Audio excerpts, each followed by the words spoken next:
Hi tubers, I told you. Okay, let me stop running my mouth because Lord knows that next week it won't come up until like next Friday. I'm here for another episode of Judging Love and Hip Hop Hollywood. This is episode 5, so we're moving and shaking. But I think that you know how Mona Scott does, and we probably have like 16 episodes. So let's just jump right on into it so we can jump right out of it. We started off with Lionhead and Molly. She goes into this nice dinner. She got her best imitation Kim K outfit on, and she's going to, I guess they're going to have like a makeup dinner. I can't really tell.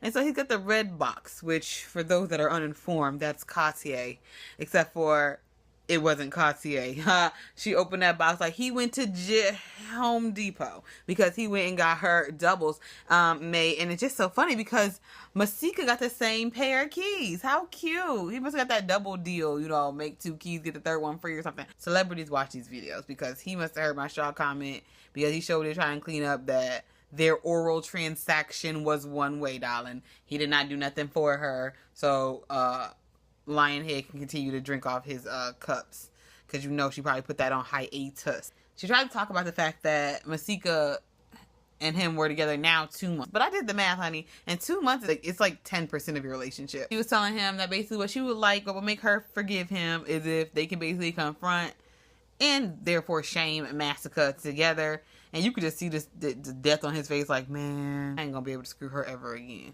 So we going right into Tierra Marie and Young Berg. I know, what a classic combination. She is. She's super dirty for going to Young Berg. You ain't never had no interest. He was this and that and this and that when it was just, when Hasley was dating him. But now all of a sudden you and Hasley ain't friends, and now he's, the producer you want to work with. And she was saying that, whatever, yeah, he used to be Hasley's something. Or Hasley, like, used to be his concubine. But they don't call him the hitmaker for nothing. Oops. Let me go ahead and just correct you there. They don't call him the hitmaker for... They don't call him the hitmaker. They just don't.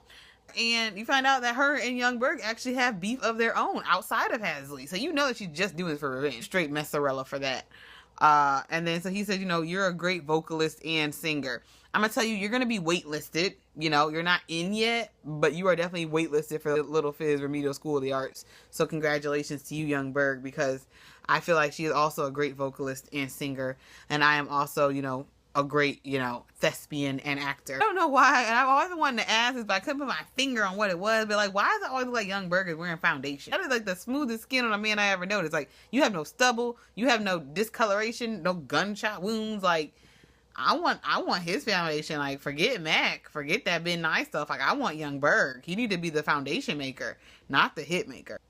Now it's time to talk to Masika and Hasley, and I'm gonna tell you, Hasley almost got on the ignored list. And I already told you we are with the no new friends rule on this.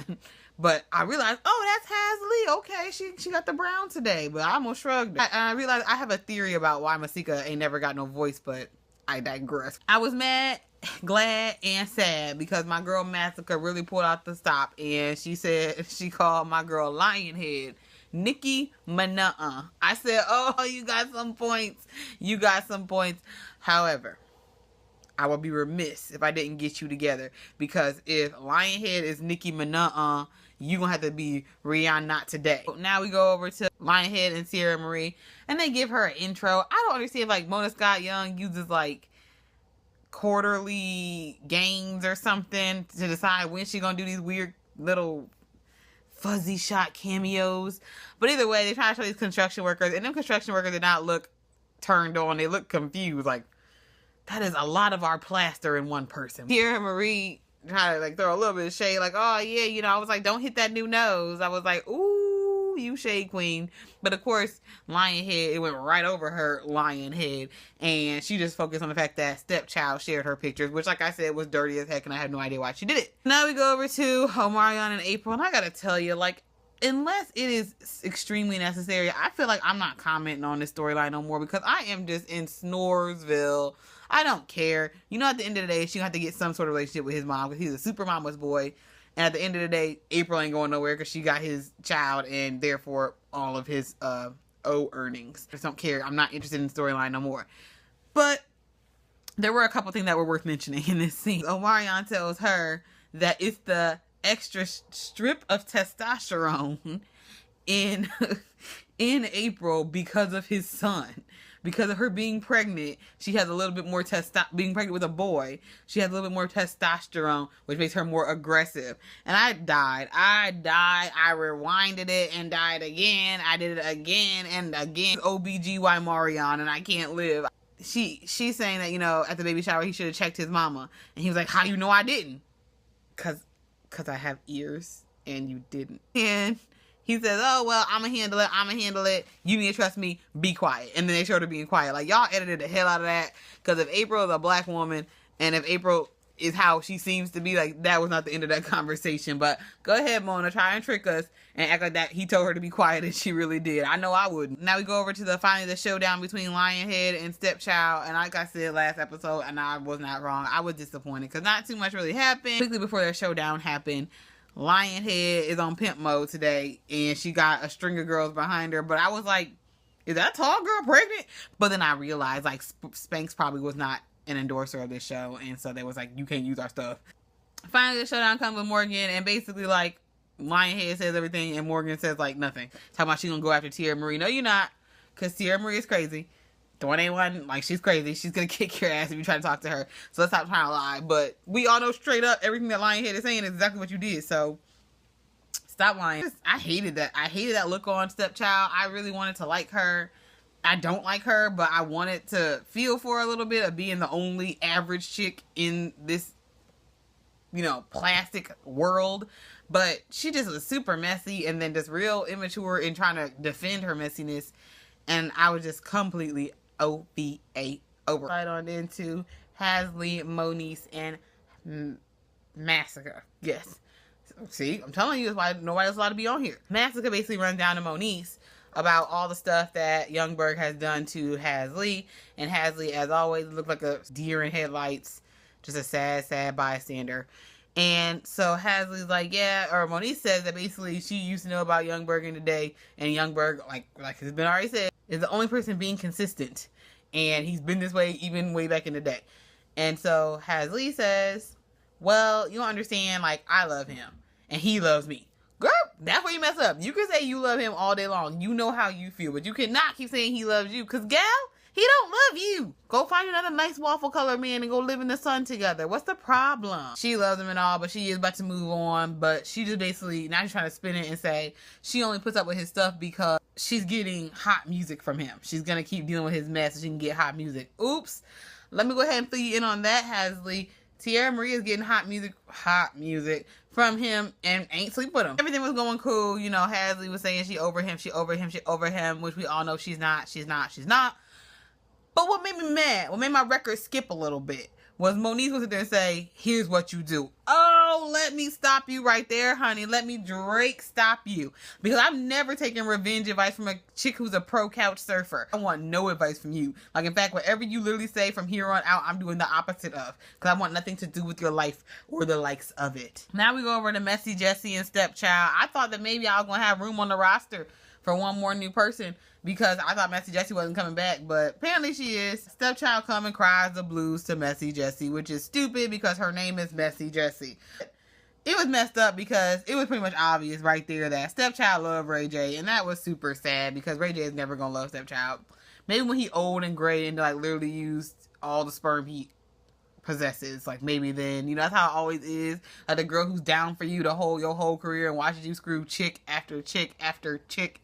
By the time you old and gray and nobody wants you no more, now you like, all right, guess I do the right thing. The child just went into her whole Lady Sings the Blues part, and I was like, I know I'm supposed to feel bad for you, but I can't do it. I had sympathy for that, but just after her whole situation, these last like 2 situations she's been in, I just have no love for her. So now you want to pull out the whole foster kid thing. I apologize. I'm sorry for that situation, but nope, I still hate you. Jessie is gonna sit there and try to be like, you know, oh, you know, I didn't know that about her, and this gives me so much more respect for her, of coming from all that and still being successful. Is being an assistant success nowadays? Like, is that successful? I know that she gets to go a lot of places that, you know, maybe I will never go, but you go there basically as like hired help. Like, you are Ray J's babysitter. Not even Ray J's babysitter. You're like Ray J's bopper's babysitter.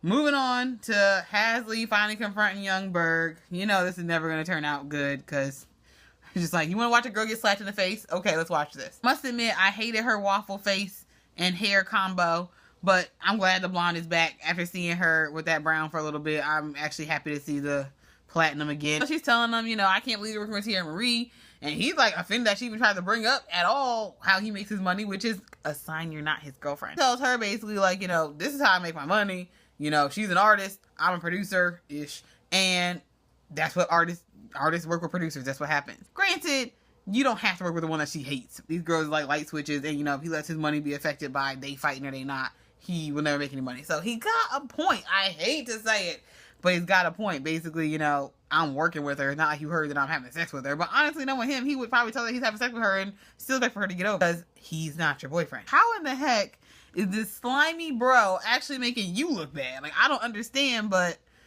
Hasley, get it together. We're going to go ahead and start up the Hasley dating service. It is in conjunction with OkCupid and blackpeoplemeet.com. Anybody who would like to sign up, go ahead and leave your description down in the box below. We are running it off of Facebook, but you know, we'll figure it out. To Omarion and Mama Omarion, and as I said, I have very little to say about the storyline. But I will say, everybody wants to make jokes, you know? He was just sounding really good right there, wasn't he? Omarion was sounding great. Everybody pay attention. Take note. That is a Little Fizz School of Remedial Arts paying off. Look at him. Now, you saw him. He was saying the words real slow. But that's only one semester. So y'all should really just sign up. It's going to be great. It's going to be great. We have prom and all kinds of stuff coming up. Then we get to the one I was kind of looking forward to as well, which is Molly, Massacre, and Lionhead. I hated how this was set up. I hated it. I felt very bad for Massacre because I think Massacre has a dang point, and I'm so mad. She tried to handle herself in a mature way. She wasn't, you know, she's not still trying to be a side piece. Now she's hearing that she is the side piece. You know, she just wants to confront him, and then he just played her out. She should have smelled the setup the way that I see it. Like, unless you're just used to him talking to you like that and acting all standoffish like that, she should have been prepared that something was up. Like, why are you all of a sudden no hands in the heck out of me? And sure as heck, Lionhead blew in there like Hurricane Katrina. And I just felt bad for Massacre because Massacre absolutely had a point. And then I felt mad about Lionhead too because Lionhead is sitting right here recognizing that this girl is not popping off at you. She's saying straight up what happened. And you're just like, now, I suck dick better than you. Okay. Somebody feel threatened. And that's a shame. That's what proves that you can have all the plastic surgery in the world. I think that Lionhead is good looking. I'm not going to say beautiful because I don't know if you can be beautiful if somebody built that in a lab. But Lionhead is still arguably better looking than Massacre, and still you could tell she was super offended by her, and that's why she had to hit the go off all like that, even when Massacre had a point, and Massacre was trying to leave. So, dang it, Massacre, between your Nicki Minaj and your behavior in this, I think you are on my favorite people list this week. Congratulations. So that was it. This episode is over. I'm going to have this up by Tuesday. I'm so proud. But that was it. Thank you very much for all hanging in there with me, and I'll see you next week. Bye.